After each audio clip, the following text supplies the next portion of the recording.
Depuis le temps de l'Ancien Testament, la Pentecôte était une fête des enfants d'Israël qu'ils faisaient. Il y a la fête des moissons, qui est la Pentecôte. Il y a la fête des Pâques. Les enfants d'Israël tuent les animaux, ils mangent à rôti.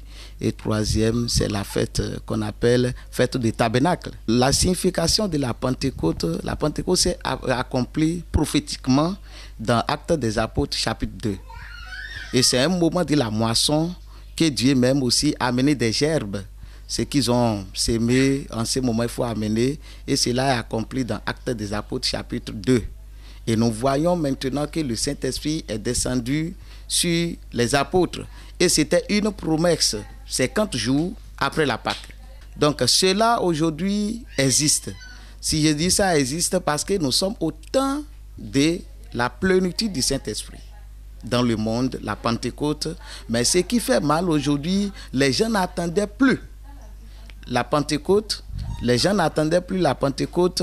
Ils sont là à aller chercher des forces partout, par là. Il fait agiter les gens pour faire tomber. Alors que la Pentecôte, quand l'homme veut vivre la Pentecôte aussi, vraiment, c'est une force qui descend sur la vie de l'homme.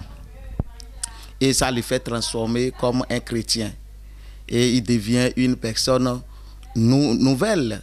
Et là, en même temps, quand l'Esprit de Dieu, qui est la Pentecôte, descend dans la vie de l'homme, il commence par réagir. Il a la force de propager la bonne nouvelle partout.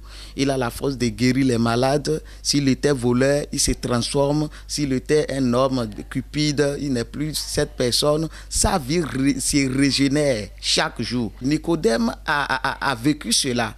Et il a dit en même temps qu'elle a vu Jésus. Jésus, quand je ramassais toutes les choses, je prends tout chez les hommes, je rends les quadruples à la personne. Parce qu'il voit que quelqu'un qui est présent, qui est le transporteur de la Pentecôte, est arrivé dans sa maison.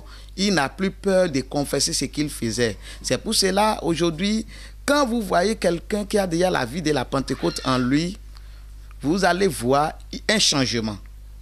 Un changement radical, et en même temps, vous allez voir aussi comment ses œuvres évoluent. Même s'il travaille des difficultés, il aura la joie en son cœur. Parce qu'il sait qu'il y a une puissance qui est suprême. Nous sommes en train de faire la commémoration. Chaque chrétien doit vivre sa Pentecôte chaque jour, c'est-à-dire la transformation.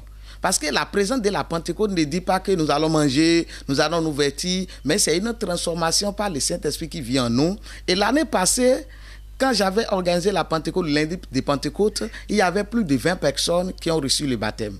Mais cela ne doit pas s'arrêter là, chaque jour, parce que quand vous avez reçu une nouvelle chose, il faut que vous mettez ça en pratique. C'est comme quelqu'un qui a déjà des diplômes de son travail, mais quand il a son diplôme et on ne sait pas là où il travaille ou bien ouvre son atelier, il n'a plus valorisé cela. Ce qui est grave aujourd'hui, les chrétiens, quand ils reçoivent cette puissance, ils ne valorisent plus, ils ne cultivent plus cela. C'est ça qui a fait qu'aujourd'hui, on se pose la question, est-ce vraiment nous vivons la Pentecôte? Parce que depuis encore, on voit les chrétiens, qu'on dit il a reçu la Pentecôte, ou bien il a été baptisé du Saint-Esprit, il y a l'effusion du Saint-Esprit en lui, il parle en langue, on le voit encore, c'est lui qui tombe dans le péché. Parce qu'on ne cultive pas l'esprit qui est entré en nous. Et c'est ça qui amène aujourd'hui des cafouillages dans le monde. Aujourd'hui, ce qui est bon pour recevoir, la Pentecôte, ou bien pour recevoir le Saint-Esprit du moins, nous devons obéir, être nés de nouveau, écouter bien ce que Jésus-Christ nous dit et marcher selon la direction divine. Parce que nous devons avoir la soif de recevoir une puissance en nous et d'être patients. Ce qui manque aujourd'hui, les gens ne sont pas patients. Supposons que Dieu dit, tu dois faire 3 jours en ma présence pour avoir une puissance. On ne peut pas dire que c'est trop. À des moments, même à l'église, on ne peut pas chronométrer, c'est déjà trop. Alors qu'il voudrait que nous restons devant lui avant qu'il ne vienne. Vous allez voir dans les parcours de Jésus-Christ, les miracles qu'il a fait, ce n'est pas les mêmes moments que les gens l'appellent qu'il va. Par exemple, autant quand Lazare était mort, son ami intime, les gens disent qu'il est malade, ils l'ont envoyé, mais il s'est patienté parce qu'il devait recevoir une puissance qui doit ressusciter son ami, qui va éclater, ce serait une gloire. Mais aujourd'hui, la grande erreur pour nous est que bon nombre de chrétiens ne sont pas patients et même, hélas, Les gens vont aujourd'hui pour aller apprendre les langues et parler en langue. Quand l'homme reçoit en même temps le Saint-Esprit, d'abord, il doit aimer la parole de Dieu. Parce que tout est basé sur la parole de Dieu. Il doit aimer la parole de Dieu. Il doit aimer à prier. Il doit se séparer de certaines choses. Parce qu'il a dit, oui, si vous êtes mes amis, oui, vous allez faire ce qu'il vous demande. Il doit se séparer du monde. Parce qu'il dit que vous êtes dans le monde, mais vous n'êtes pas du monde. C'est ce qui est nécessaire. Et nous devons regarder, nous devons collaborer avec ceux-là qui ont la vie chrétienne en eux.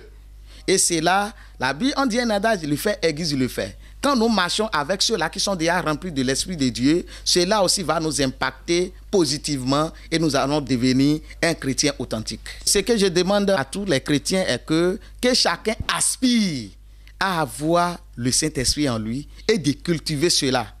Cela ne veut pas dire nous allons nous habiller. Ce que Dieu attend de nous, c'est d'être remplis de l'Esprit de Dieu. Et quand nous sommes remplis de l'Esprit de Dieu, il y a la transformation radicale et c'est très important d'aller dans les lieux que les gens vont organiser ces choses. Ce n'est pas aller pour recevoir un miracle, mais d'aller pour recevoir même le source des miracles, qui est le Saint-Esprit.